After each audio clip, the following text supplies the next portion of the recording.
Hello, welcome to Soulprint Insights. So, first of all, thank you so much for being here. To my new subscribers, welcome, welcome, welcome. To my established subscribers, I adore you. For those of you who comment and like and share, so appreciated. Thank you for that.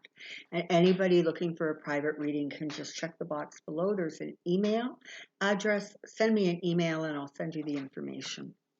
Okay, so there's been a lot of talk lately about keeping our thoughts clear and trying to stay positive and stay focused on what we want, not what we don't want. Um, and, that's going to frankly, honestly, be a drum I'm going to beat for the next 6 weeks, right? Because it's really important that we really grasp and understand how powerful our thoughts can be and how amazing they can be if you're working with them and channeling them in sort of the right way.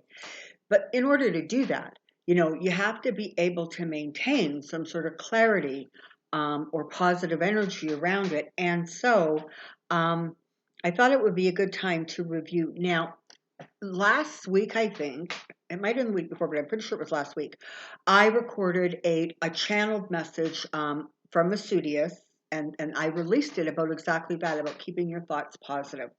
And that was just a verbal channeling. This is a written word channeling that I received some time ago. As the original Masudius information was starting to be realized, as I was starting to actually create it, produce it, and understand what it was about. And this little reading here really does give some clarity to exactly how we keep those thoughts clear and positive, because we understand how important it is to do that. So the trick is figuring out how to do that. So here we go. My question was, how do we keep our thoughts clear and positive? So in order to uplift your thoughts to a higher and lighter filled vibration, you must understand what creates the thoughts you have.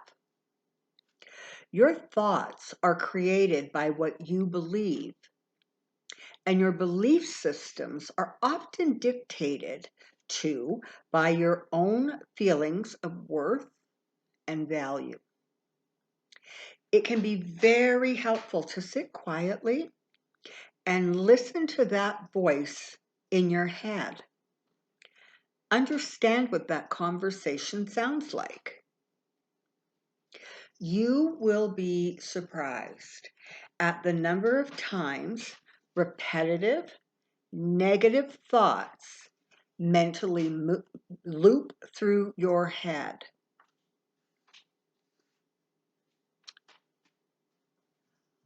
I'm so stupid. How could I have done that?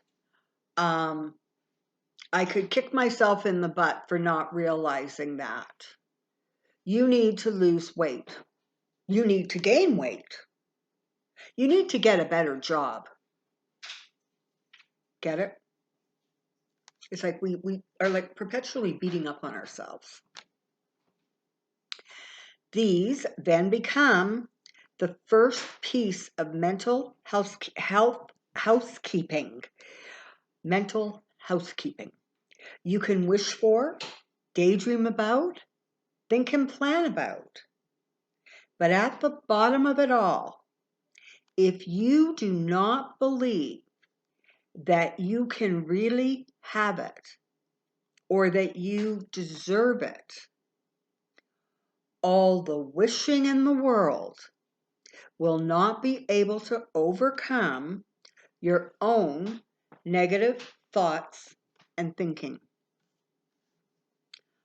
Oftentimes, that verbal loop sounds like other people who have made statements to you that instead of hearing and determining their value based on what you think and feel, or based on the intention and the quality of what is being said, you simply absorb it as truth. Would you eat a rotten piece of food? Probably not. But you will absorb as gospel the vile, hurtful, negative things others say.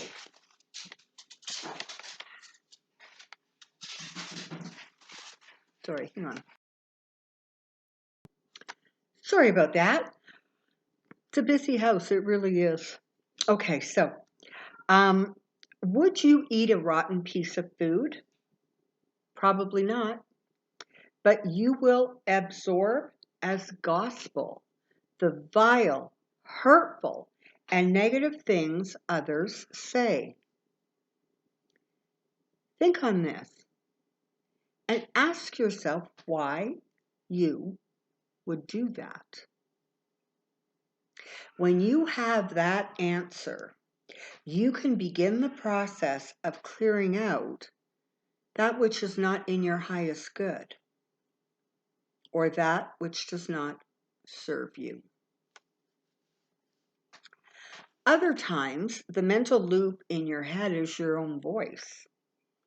And oftentimes, that voice is saying things that are equally vile, hurtful, and negative. But these two are accepted as truth.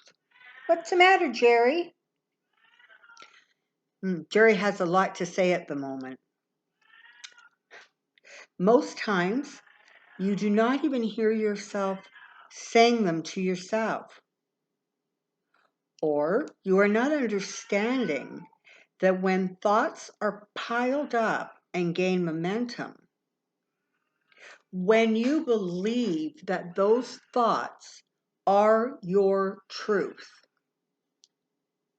you have now, wittingly or unwittingly, created the beginning of manifestation.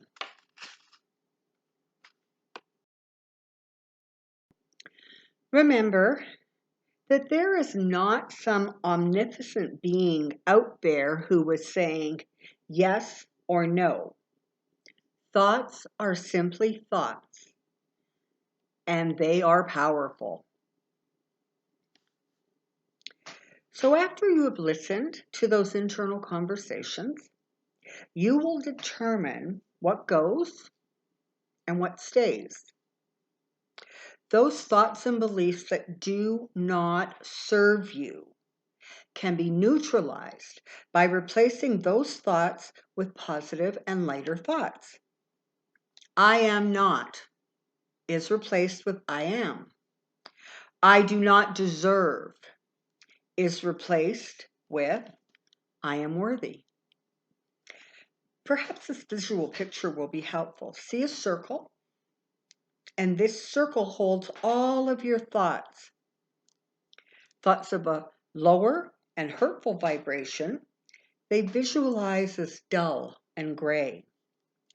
Thoughts that are loving and positive are seen as white and vibrant. Now know that mentally, every time you think a positive thought, it is pushing away the gray. It is filling up that space with more powerful positive light. The goal is to be able to see your circle of thoughts as light-filled and vibrant. Soon, you will be able to enlarge that circle and create a positive and loving mental place where your truth of the amazing, loving, worthy soul that you are is your perception. Of course, it goes without saying that should you allow the dull and gray to replace the white and vibrant, the gray can and will push out the white. Like attracts like. These concepts play out every day in a million different ways. You are angry and upset. And when you stay in that place, you become more angry and upset. When you are happy and laughing, you tend to laugh harder. Understand these thoughts and feelings are connected to your emotions, and both your thoughts and emotions have an energy pattern. This energy pattern impacts and alters your energy vibration, which in turn becomes the very energy that vibrates to like thoughts, which of course attracts more of the same. You manifest continually. You really, really need to understand that. You are perpetually, eternally, continually manifesting the life you are living with your thoughts and your perceptions and your intentions. Now, these are not new ways of thinking. You know this stuff. Perhaps all that has happened is there is now a new awareness of not only the power of these thoughts, but a better understanding of the fact that thoughts, beliefs, deeds are the building blocks that create the very life you live. And those are the very things that you have complete control over, which works out well, as those are the building blocks you use to increase and amplify that which is powerful, loving, clear, and positive. Our highest prayer is that you come to see yourself in the same light that you are seen by us. You would then see a brilliant being of loving energy who is perfect for the moment they are in, and who playfully and with delight embraces the journey they have chosen to travel. You would see a soul of divine beauty and perfect light who makes free will choices in every moment. You are not one-dimensional beings, but incredible reflections of all there is, all there ever was, and all that shall come to be.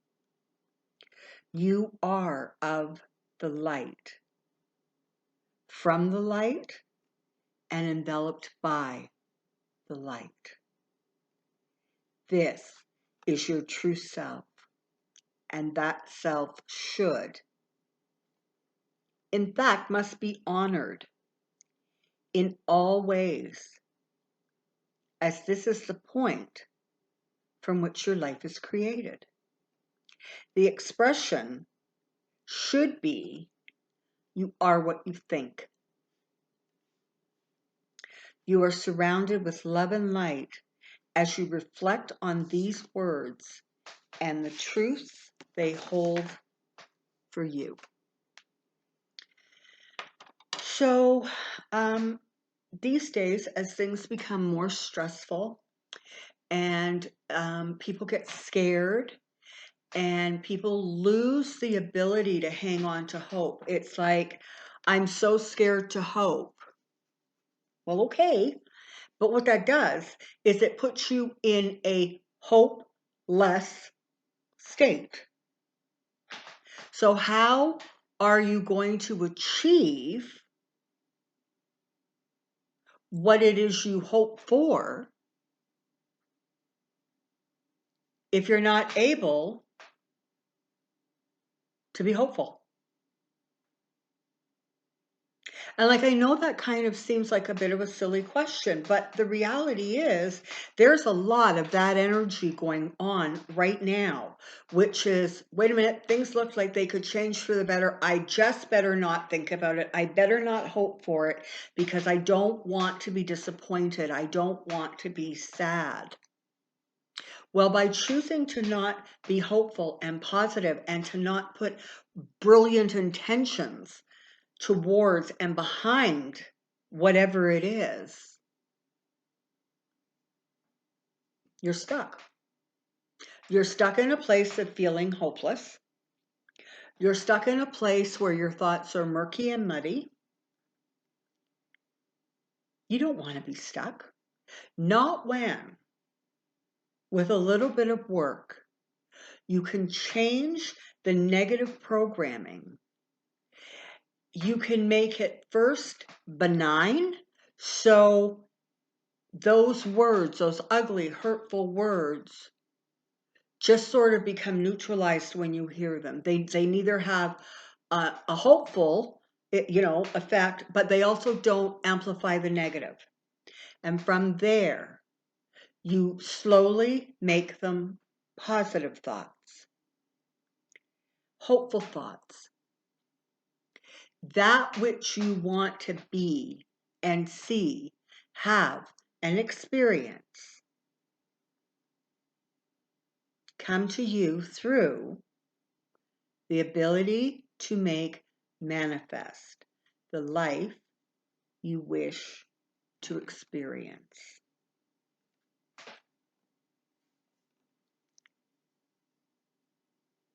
I get that some days are harder than others. I understand when it can just be really difficult to stay positive, particularly in a situation or an environment where it's really hard to grasp onto the light and have the hope and have the faith and the trust. But perhaps if you understand that one way of doing things moves you forward and the other